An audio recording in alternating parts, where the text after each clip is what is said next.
Assalamualaikum majikan. Nih dari kemarin kan udah maraton ya teman cerita, mulu horor-hororan mulu begitu. Sampai gua mendadak merasa kayak mistis banget nih hawanya. Jadi mumpung kemarin kan ada libur lebaran gitu kan, Idul Adha, kita rehat sebentar lah, masa kagak boleh napas dulu, kita bengek bentar. Cukup kambing yang dikorbankan, jangan babu kalian ini juga dong.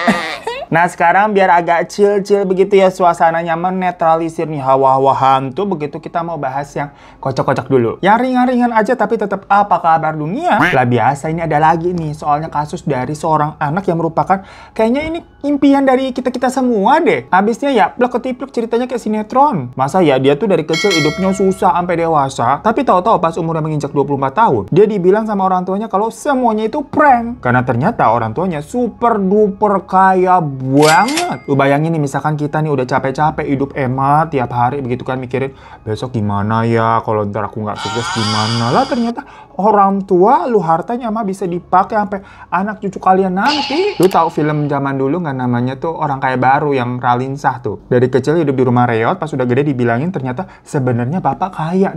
Nah kali ini tuh ceritanya real di dunia nyata, makanya seru banget. Kisah ini pokoknya dialami sama seorang pemuda bernama Zhang Zilong, tapi kalau kata teman gue yang Cindo bacanya Cangcelung begitu. Cangcelung apa Cangcelung? Ya, tapi kan berhubung kita lidahnya pasar minggu, bukan kuku-kuku ya.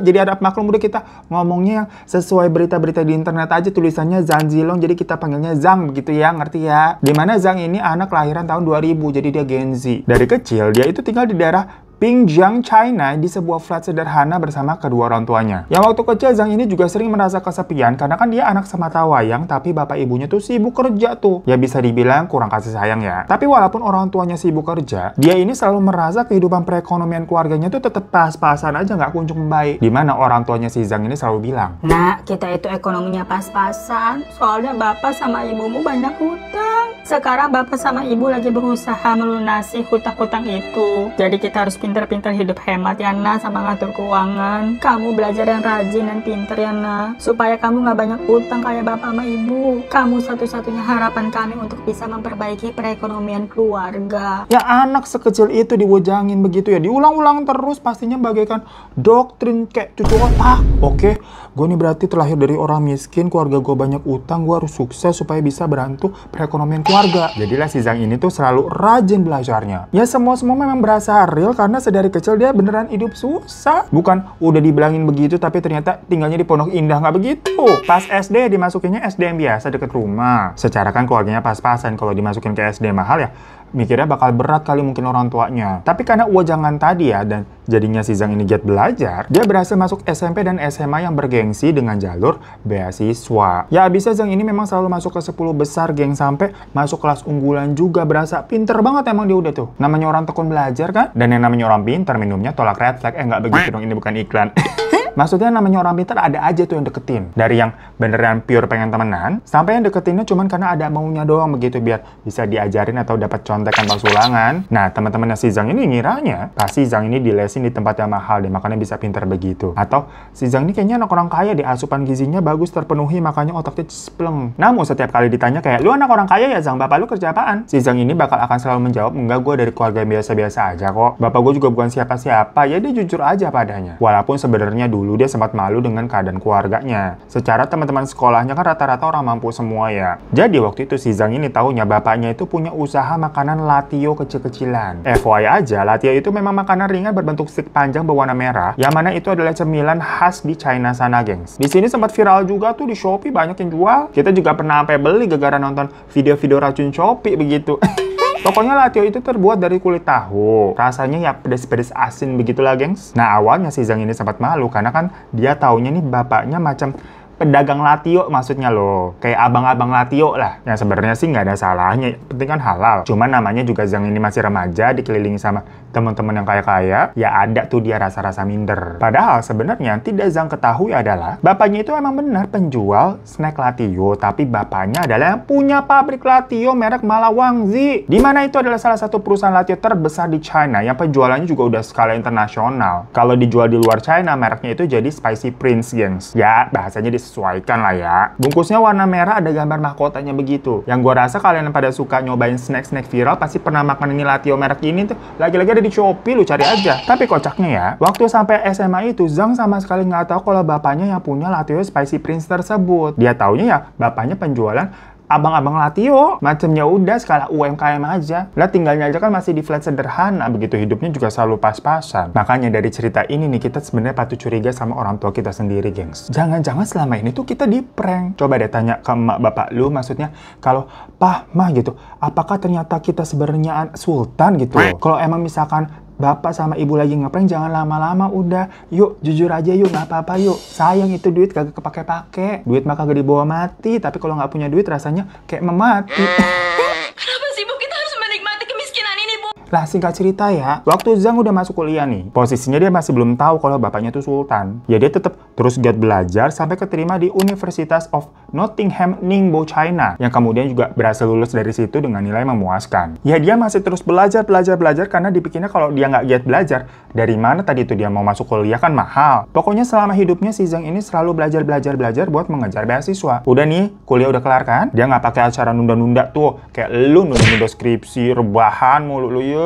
Jangan jadi mahasiswa abadi, lu cepetan selesaiin. Biar bisa lulus, habis itu kerja nih, kayak si Zhang nih langsung dia nyebar-nyebar CV. Habisnya waktu itu memang dia tidak tertarik untuk melanjutin bisnis UMKM bapaknya. Karena ya dia kan dilihatnya selama ini bapaknya udah banting tulang jualan lato-lato lah gitu latio. Puluhan tahun tapi nggak kaya-kaya. Yang berarti ya bisnisnya nggak menjanjikan, nggak oke nih. Makanya dia berpikiran udahlah saya jadi karyawan aja di perusahaan besar supaya hidupnya nanti bisa mapan dan mengangkat perekonomian keluarga. Namun realitanya menjadi dewasa itu tidak semudah yang dipikirkan sama Zhang. Dari puluhan CV yang disebar, ya paling cuma beberapa aja akhirnya manggil dia. Itu pun akhirnya juga HRD-nya pada PHP. Habis interview dibilang, nanti kami hubungi lagi ya. Tapi mana kagak ada, nggak dihubung-hubungin. Makanya kalian yang udah pada punya kerjaan, tapi lagi burn out gitu misalnya ya. Udah bersyukur aja. Jangan ngeluh mulu lu. Masih banyak orang di luar sana yang kebingungan itu nyari kerja, antri-antri gitu kan, panas-panasan.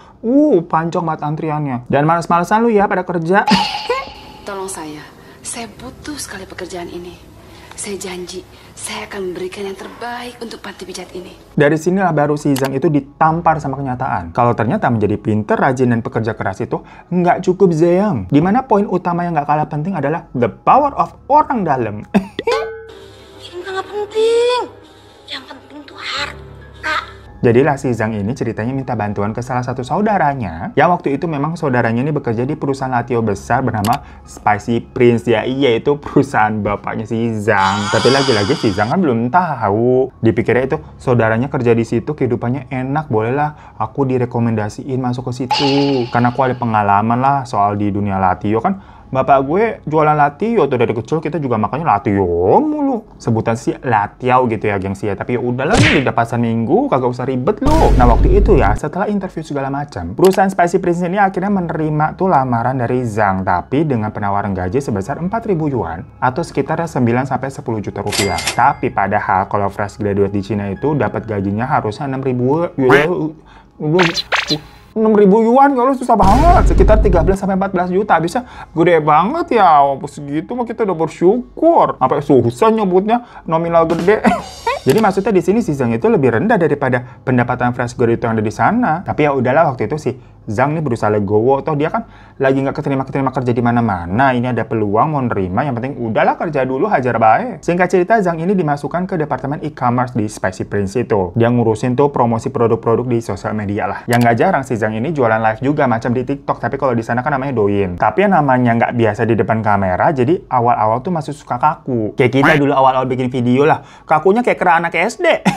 Lempung aja begitu ngomongnya ya. Sampai teman-temannya si Zhang tuh yang di kantor pada ngecengin kayak, Zhang, lain kali kalau nge-live yang pede dong ngomongnya. Jangan malu-malu kucing begitu, ntar siapa yang mau beli? By the way, tapi teman kerjanya si Zhang ini juga pada nggak tahu ya si Zhang ini sebenarnya anak siapa. Lah Zhangnya sendiri aja belum tahu kalau bapaknya tuh yang punya perusahaan itu, apalagi teman-teman sekantornya. Jadi selama kerja di sana, si Zhang ini tidak mendapatkan perlakuan spesial sama sekali. Dia diperlakukan sama persis dengan karyawan-karyawan yang lain. Dan bapaknya Zhang ini tipe-tipe yang bos-bos nggak sering muncul di kantor terus interaksi sama karyawan biasa, gengs. Levelannya udah dengkot, udah di atas sana. Yang kerja mah udah orang-orang di bawahnya, nugasin aja tinggal tuh kepala divisi, manajer, siapa-siapa, baru ngomong mereka tuh ke karyawan. Udah beda hierarkinya, begitu budak korporat nggak bisa langsung ngakses ngomong ke CEO. Macam kayak yang di drakor-drakor begitu. Nah, setelah beberapa tahun kerja di Spicy Prince, saat Zhang ini berusia 24 tahun, barulah dia mengetahui kenyataan yang sebenarnya. Jadi suatu hari, si Zhang ini diajak sama bapak ibunya ke sebuah villa yang megah dan besar. Villa itu lengkap dengan berbagai jenis tanaman langka dan mahal tuh di perkarangannya. Habis itu pas masuk lagi ke rumah nih, mereka disambut sama akuarium yang gede banget berisi ikan-ikan mahal. Makin ke dalam gitu, ada home theater pribadi, ada tempat buat nonton bioskop, karaokean. Rumah itu juga punya ruangan khusus untuk koleksi wine-wine tua yang mahal tuh di basementnya. Di parkiran rumahnya ada beberapa mobil mewah yang lagi parkir berjejer macam apa Mercedes, Porsche, dan lain-lain. Tinggal pilih aja udah. Di belakang villa yang megah itu, ada sebuah bukit kecil yang masih merupakan tanah pribadi, jadi itu luas banget area villanya, gengs. Pokoknya villa itu ditaksir berharga 10 juta yuan atau sekitar 22,5 miliar rupiah. Yang pokoknya abis udah diajak keliling begitu nih, si bapaknya Zhang bilang, mulai hari ini kita tinggal di sini ya nak. Lah Zhang kan kayak melongo, hah? Bapak sekarang jadi babu di rumah orang kaya apa bagaimana? Macam di film Parasite kali ya. Mentang-mentang ini majikannya kagak ada di rumah, diam-diam nyelundup masuk begitu tinggal di situ. Ya tapi kan kemudian bapaknya bilang, enggak, nah ini semua punya kita. Bapak sengaja menyembunyikan semua ini dari kamu supaya kamu jadi anak yang mau berusaha keras dan rendah hati. Bapak ini sebenarnya owner utama dari perusahaan tempat kamu bekerja, yaitu Latio Spicy Prince. Ya lagi-lagi si Zhang melongo, hah? Ini mimpi atau prank? Tapi kan kenyataannya memang benar begitu. Setelah udah disodori nih fakta-fakta, ternyata selama ini dia anak orang kaya, ya udah akhirnya percaya. Si Zhang sih nggak marah atau kecewa karena orang tuanya berbohong. Toh dia juga akhirnya kan tumbuh menjadi anak yang pekerja keras dan nggak belagu sama sekali. Cuma ya pastinya tetap kaget lah, nggak percaya selama 24 tahun orang tuanya bisa menutupi semua itu. Ya udah akhirnya Zhang sama orang tuanya beneran pindah ke sana kan. Udah nggak tinggal di flat lagi nih. Dan kemana-mana Zhang juga akhirnya naik mobil Porsche yang dikasih tuh udah official jadi miliknya. Tapi walaupun mendadak kaya dalam satu malam istilahnya ya, karakter Zhang ini tetap sederhana dan tidak berubah sama sekali. Baju-bajunya juga masih seperti yang dulu ya, terlihat sederhana. Ya walaupun ya dia nyetirnya Porsche ya, cuman kan emang udah ada tinggal pakai. Zhang ini soalnya bertekad memang untuk menjadi orang yang tetap low profile. Dia nggak mau disebut sebagai generasi kaya kedua. Itu tuh semacam kalimat yang biasa orang China gunakan buat ngeledek kalau misalkan ada orang kaya yang manja, yang kayak bapak lu sih yang kaya, lu mah anaknya manja doang gitu loh. Ya tapi sih kalau gue dengan senang hati misalkan ada yang manggil, ih lu generasi kaya kedua, kagak masalah. Masalahnya kagak ada yang manggil begitu karena orang tua kita bukan sultan ya. Tapi gue ini ya, gimana pun juga masih positive thinking. Kalau mungkin sebenarnya orang tua gue ini menyembunyikan rahasia kayak gini nih selama ini. Kali-kali ya mungkin besok atau bulan depan kali ini habis, ma, bapak kalau nonton nih video ya. Tahu-tahu kan kayak, aduh, kasihan anak saya di prank lama-lama. Ya udah besok ntar kita nih diajak ke apartemen Langham tuh di SCBD. Terus dibilang, Van, ini punya kita sekarang kita tinggal di sini. Sebenarnya bapak sama ibu sultan. Ya Allah, gila gue lama-lama. Aku udah bosan hidup miskin, Pak. Ya jadinya sekarang si Zhang ini tuh fokus aja untuk terus ngebantu ngembangin usaha ayahnya itu supaya bisa lebih diterima lagi di kalangan internasional. Pokoknya berita tentang Zhang ini jadinya viral banget tuh di China dan diberitain di mana-mana. 24 tahun mengira dirinya miskin, ternyata Zhang Zilong anak kolong merak. Dia pun banyak mulai tuh diwawancara sama media-media di China, yang otomatis namanya makin terkenal. Tapi ternyata ketenaran itu tuh membuat si Zhang ini nggak nyaman. Dan akhirnya dia mundur pelan-pelan dari exposure media dan memilih fokus untuk kerja aja ngurusin perusahaan bapaknya. Ya kalau orang kaya beneran, old money, rata-rata emang begitu. Males lah kebanyakan exposure media buat apa, orang duit juga udah ada. Pengennya di balik layar aja gitu, hidup tenang, menikmati uang, no drama-drama. Nah, karena viral, netizen juga pasti kan jadi penasaran sama profil bapaknya Zhang kan, yang ternyata bernama Zhang Yudong. Nah, Om Yudong ini tuh dulunya juga lahir dari keluarga biasa-biasa aja, gengs, dimana orang tua dia dulu adalah seorang petani. Jadi berarti kakek neneknya Zhang ini seorang petani ya. Yang awalnya Pak Yudong ini tuh emang udah kepikiran untuk buka usaha snack latiao. Soalnya kan latiao itu adalah makanan khas daerahnya ya. Tapi sebenarnya latiao sendiri udah banyak banget dijual di pasaran. Bukan makanan yang baru begitu loh, itu makanan tradisional di China. Jadinya Pak Yudong ini kepikiran buat bikin latiao yang beda apa ya? Udahlah, bikin yang versi sehat. Karena kebanyakan katanya latiao yang beredar tuh biasanya bahannya udah nggak segar atau mengandung bahan pengawet. Makanya Pak Yudong ini sampai melakukan riset yang panjang dan mengeluarkan banyak biaya buat riset tersebut untuk bisa menghasilkan latiao yang sehat, berkualitas, dan bergizi. Dan usaha ini pun akhirnya dimulai ketika Zhang tuh baru lahir. Jadi bener-bener dirintis dari nol ya. Makanya ketika Zhang kecil, bapak ibunya tuh lagi gencar nih ngerintis perusahaan dan terlihat sibuk. Ya karena beneran sibuk, namanya juga awal-awal buka bisnis. Belum kaya-kaya banget gitu loh. Sampai setelah bertahun-tahun menjalani bisnis lationya dan akhirnya ternyata berhasil dan sukses, Pak Yudong nih sadar kalau bangun bisnis itu emang nggak mudah dan hanya bisa dijalani sama orang-orang yang ulet, tekun, dan tahan banting. Itulah sebabnya Pak Yudong dan istrinya memutuskan untuk menutupi semua aset miliknya dari putra satu-satunya dengan harapan dapat membentuk karakternya si Zhang menjadi anak yang mandiri, tahan banting, dan tetap rendah hati agar bisa berhasil suatu hari nanti meneruskan perusahaannya begitu loh. Karena kalau dari kecil udah dimanja, terus nanti pas gede diwarisin perusahaan, bisa-bisa itu perusahaannya bangkrut, gak bisa di-manage dengan baik sama anak manja. Tadi itu apa sebutannya? Orang kaya generasi kedua. Jadi gimana? Abis ini kalian nanya deh tuh ke orang tua kalian. Pak, Ma, atau Pak, Bu, kapan nih selesai pranknya? Nah tapi ya gengs ya, selain Zhang Zilong, ternyata ada lagi nih ceritanya mirip-mirip. Namanya Wang Xichong. Dimana Wang Xichong ini tuh kelahiran 1998 dan merupakan anak dari salah seorang yang masuk ke jajaran orang terkaya se-Asia. Mainannya ini terkayanya bukan sultan di daerah atau di negaranya lagi gengs. Kayak macam, itu tuh sultan pasar minggu atau itu tuh sultan yang asap. Ih, nggak main, ini se-Asia. Ibaratnya kalau dangdut akademi Asia tuh, wih, besar ya. Bapaknya Wang Xichong itu tuh bernama Wang Jianlin yang punya perusahaan bernama Wanda Group. Dimana itu perusahaan gurita multinasional yang ngelola dari hotel, estate, restoran, bioskop, department store, klub olahraga, sampai taman hiburan juga banyak banget. Macam yang cerita petinggi Samsung tuh kan juga banyak banget bisnisnya waktu itu ya. Saking kayanya Wang Xichong ini pas SD langsung disekolahinya ke Singapura, terus gedean dikit dikirim ke UK Inggris, sekolah asrama boarding school begitulah, biasa kita mau di pasar minggu aja habisnya. Kampung banget bilangnya uke.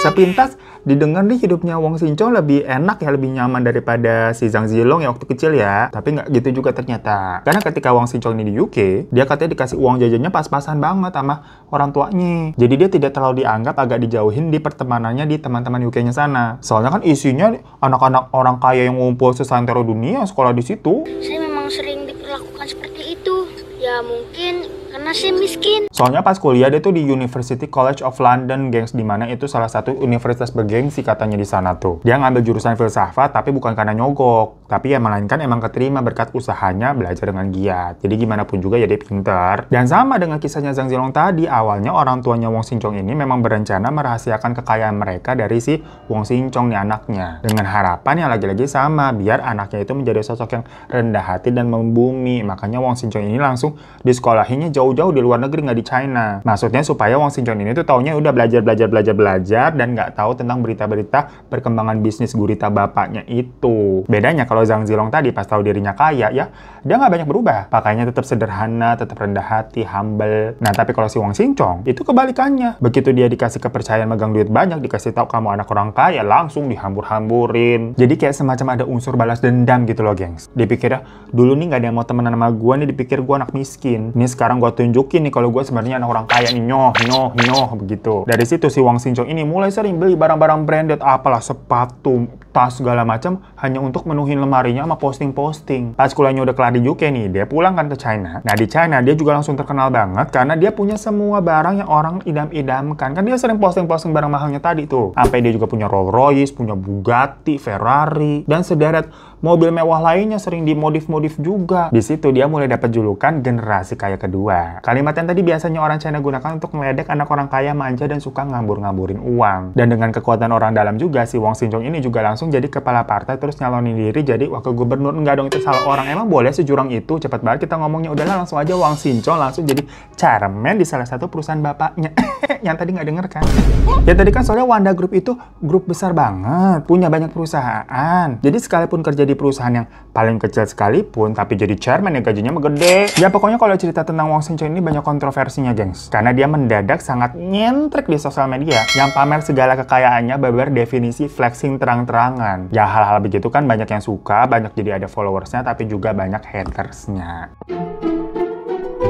So itu tadi Mistress kali ini, dua kisah yang sepertinya menghibur kemiskinanku ya bermimpi layaknya cerita FTV. Ternyata aku anak orang kaya. Semoga mimpi begini jadi kenyataan ya majikan ya. Walaupun ya besok kita bangun tetap aja harus dihadapkan dengan realita. Aduh, harus berangkat ngantor pagi-pagi, desek-desekan gitu kan di kereta segala macam buat mengais rezeki. Ya udah bersyukur aja ya. Tapi menurut kalian gimana? Kalian nih misalkan nih ya, tahu-tahu emak bapak kalian bilang, "Nak, sebenarnya ada rahasia yang selama ini kita tutup-tutupi. Sebenarnya kita orang kaya, Nak." Nah, lu ini akan jadi tim yang Zhang Zilong, dimana akan tetap low profile dan ya udahlah pakai baju Shopee 25.000 aja nggak apa-apa. Atau kalian ini tim Wang Sincong, kayak nikmatin dong uangnya. Orang anak satu-satunya siapa lagi yang mau ngabisin? Party! Coba komen di bawah ya. Jadi terima kasih majikan udah pada nonton. Oh iya, yang pada minta kode voucher Mirel bisa pakai kode baru ini ya. Tapi terbatas, ingat, jadi buru-buruan aja dipakainya. Kalau udah habis tahu-tahu ya udah. Wassalamualaikum warahmatullahi wabarakatuh.